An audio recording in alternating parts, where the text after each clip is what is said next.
teman-teman, welcome back to our channel. Jadi di video kali ini saya ingin menjawab beberapa pertanyaan kalian yang sudah kalian cantumkan di kolom komentar ataupun lewat DM Instagram. Mungkin beberapa pertanyaan sudah saya jawab di kolom komen, namun agar lebih jelas dan yang lain juga tahu, maka akan saya buatkan dalam bentuk video ini.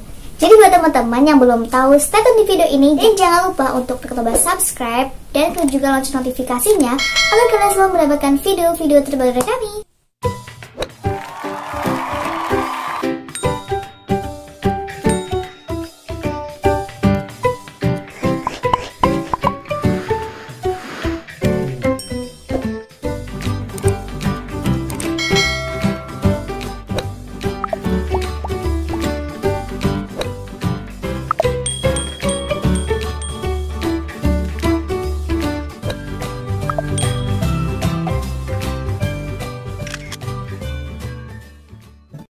Saja pertanyaan yang pertama, yaitu kalau anaknya gendut, misal BB 120 kg dan tinggi, adakah di koperasi baik itu seragam sekolah dan lainnya seperti satu pantopel karena size sepatu atau sendalnya itu ukurannya 43? Jadi mohon maaf sebelumnya, kalau misalkan punya BB-nya itu gendut, ya misalnya 120 kg, itu terkadang baju ukuran XL aja tidak cukup. Tapi tenang saja, karena baik di Gontor Putra ataupun Gontor Putri itu sudah ada tailernya. Jadi kalau misalkan kalian ingin memesan baju seragam, itu kan bisa langsung saja datang ke tailernya dan kalian minta diukur size pakaian kalian, itu bisa. Pertanyaan kedua yaitu, maaf kak, sholatnya di masjid hanya maghrib saja ya? Jadi untuk sholatnya itu, baik di Gontor Putra ataupun Gontor Putri, itu wajib di masjid untuk sholat 5 waktu. Nah, tetapi khusus hari Jumat ini biasanya pada sholat maghrib ini akan diadakan di kamar masing-masing. Kenapa? Karena biasanya pada hari Jumat ini akan ada pembimbing kamar, di mana pembimbing kamar ini, ustadz ataupun ustadzah ini akan datang ke kamar kalian, kemudian melakukan sharing-sharing ke kalian, dan jika ada masalah, kemudian ada kebingungan, kalian bisa langsung ceritakan ke ustadz ataupun ustadzah pembimbing kamar kalian. Next, pertanyaan yang ketiga yaitu, kak, jam makannya kapan? Nah, jadi di video saya sebelumnya yang ini, itu sudah dijelaskan tentang aktivitas 24 jam dari bangun tidur sampai dengan tidur lagi. Tapi mungkin ada yang kurang paham ya dari jam yang saya sebutkan tadi. Jadi sudah banyak banget pertanyaan, kak makannya kapan? Kak makannya cuma 2 kali saja ya? Nah, jadi kalian bisa cek di kolom deskripsinya. Di sana sudah saya cantumkan makan pagi jam berapa, makan siang jam berapa, makan malam jam berapa. Dan saya juga sudah cantumkan detik keberapa ada video saya tersebut. Pertanyaan berikutnya itu ada bertanya, kak, kan hanya boleh membawa baju 6 setel saja. Lalu untuk mukenanya gimana? Lalu untuk baju tidurnya bagaimana? Di video saya ini, yaitu buat yang di Gontor Putri itu kalian hanya boleh membawa 6 setel pakaian saja. Jadi misalnya nih, kalian membawa 4 setel atas bawah, kemudian ditambah dengan 3 gamis. Nah, itu udah ada 6 setel pakaian kalian. Nah, tetapi itu belum termasuk dengan mukena, belum termasuk dengan baju tidur, belum termasuk dengan kaos ataupun training. Jadi kalian masih bisa menambah mukena, pakaian tidur, mau menambah kaos. Tapi untuk kaos ini juga kalian hanya boleh membawa maksimalnya ini adalah 4 kaos saja. Kemudian untuk mukena kalian bebas mau bawa 2, mau 3, atau 4, itu kalian bebas. Pertanyaan selanjutnya yaitu, kak, kalau capel itu kegiatannya gimana ya kak? Kegiatan untuk para santri baru itu juga bagaimana? Jadi saat kalian menjadi calon santri Gontor atau calon santriwati Gontor Putri, itu ketika kalian sampai di Gontor, artinya kalian akan dibagikan kamar, lalu pastinya kalian juga akan mendapatkan pembimbing baik dari kelas 6 ataupun dari ustadz ataupun ustazah. Jadi selama di sana sebelum mengikuti ujian tulis atau ujian lisan, itu biasanya para pembimbing ini bisa membantu kalian dalam belajar.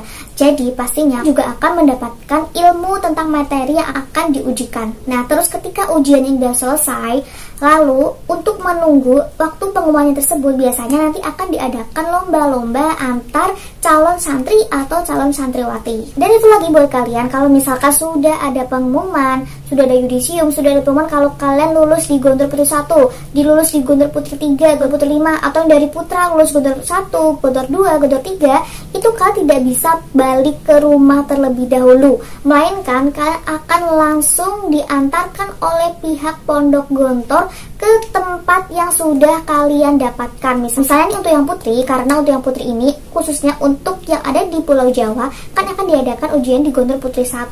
Ketika kalian lulus di Gontor Putri 3, maka kalian akan diantarkan dari Gontor Putri 1 ke Gontor Putri 3. Begitu juga barang-barang kalian juga akan dibawakan oleh pihak Gontor sendiri. Jadi kalian tidak perlu khawatir nanti gimana ya kak kalau misalkan aku dapatnya di Kediri, nanti gimana ya kak kalau saya dapatnya di Gontor Putri 3. seperti itu. Next, pertanyaan selanjutnya Itu Kak, di Gontor tuh ada SMA atau SMK ya enggak Kak? Kak, kalau misalkan dari sekolah negeri ini bisa nggak sih masuk Gontor? Terus ada lagi, Kak bisa nggak sih kalau misalkan kita tuh pindah dari kelas 2 lalu mau masuk ke Gontor? Nah, sebenarnya pertanyaan tersebut udah sering di kolom komentar dan kalian tuh sebenarnya sudah bisa melihat jawabannya di video saya yang ini. Jadi di video saya tersebut tuh menjawab beberapa pertanyaan kalian juga, termasuk pertanyaan ini. Jadi kalau misalkan kalian pindah dari pondok lain mau pindah ke Gontor itu juga bisa. Lalu kalau misalkan dari sekolah negeri itu juga bisa. Lalu kalau misalkan kalian nih dari kelas 2 SMA mau pindah ke Gontor itu kan juga bisa dan kalian akan masuk menjadi kelas intensif. Next, pertanyaan berikutnya itu, Kak, setiap lulusan Gontor sudah pasti pandai bahasa Arab dan bahasa Inggris ya? Kalau berdasarkan pengalaman saya dulu, jadi ketika saat liburan pondok kan balik ke rumah tuh. Nah, ketika saya ingin mengucapkan sesuatu menggunakan bahasa Indonesia, itu kadang kita itu sempat berpikir dulu, kira-kira bahasa Indonesia ini apa ya? Bahasa Indonesia itu makan tuh apa ya? Bahasa Indonesianya kamar mandi tuh apa ya? Kadang-kadang kita itu juga keceplosan menggunakan bahasa Arab. Nah, mungkin itu terjadi karena memang kita diwajibkan menggunakan bilingual language, yaitu ada bahasa Arab dan bahasa Inggris selama di pondok. Dan kita tidak diperbolehkan menggunakan bahasa Indonesia kecuali pada saat pramuka dan pada saat pelajaran di kelas yang memang mengharuskan kita menggunakan bahasa Indonesia. Jadi, insya Allah para lulusan Gontor ini pastinya sudah pandai menggunakan bahasa Inggris dan menggunakan bahasa Arab.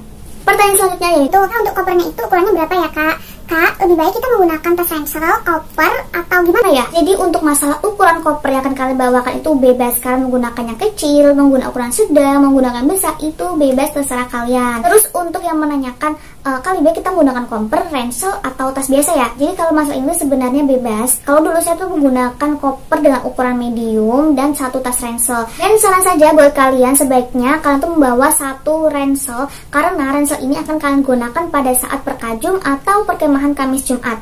Jadi di perkemahan Kamis Jumat ini kalian tuh wajib membawa tas ransel untuk membawa kebutuhan-kebutuhan kalian. Karena saat perkajum ini kalian tidak boleh balik ke kamar kalian dan kalian hanya boleh di area pramuka atau area outbound yang sudah disediakan oleh pondok. Lalu next, pertanyaan berikutnya itu, Kak mau nanya kalau buku tulisnya itu beli di koperasi di sana atau bawa di rumah ya? Lalu Kak, kalau bantal guling itu juga ada dijual di koperasi gimana? Jadi untuk masalah kebutuhan pribadi seperti kasur, bantal, guling, spray, itu semuanya sudah disediakan di koperasi. Jadi karena keberangkatan santri baru ini di masa pandemi ini akan berangkat bersama IKPM Gontor maupun Bimago ataupun Primago, itu akan lebih simpelnya kalau kalian itu membelinya ketika kalian sampai di Gontor. Nanti ketika kalian sampai di Gontor, kalian akan mendapatkan formulir di mana di formulir tersebut nanti akan ada kebutuhan santri baru yang perlu kalian beli. Tapi misalnya kalau kalian sudah membawa alat makan, lalu di formulir tersebut sudah ada kebutuhan alat makannya, sudah berarti kalian tidak usah lagi membeli alat makan di Gontor. Kalian cukup membeli kebutuhan kalian yang belum kalian punya.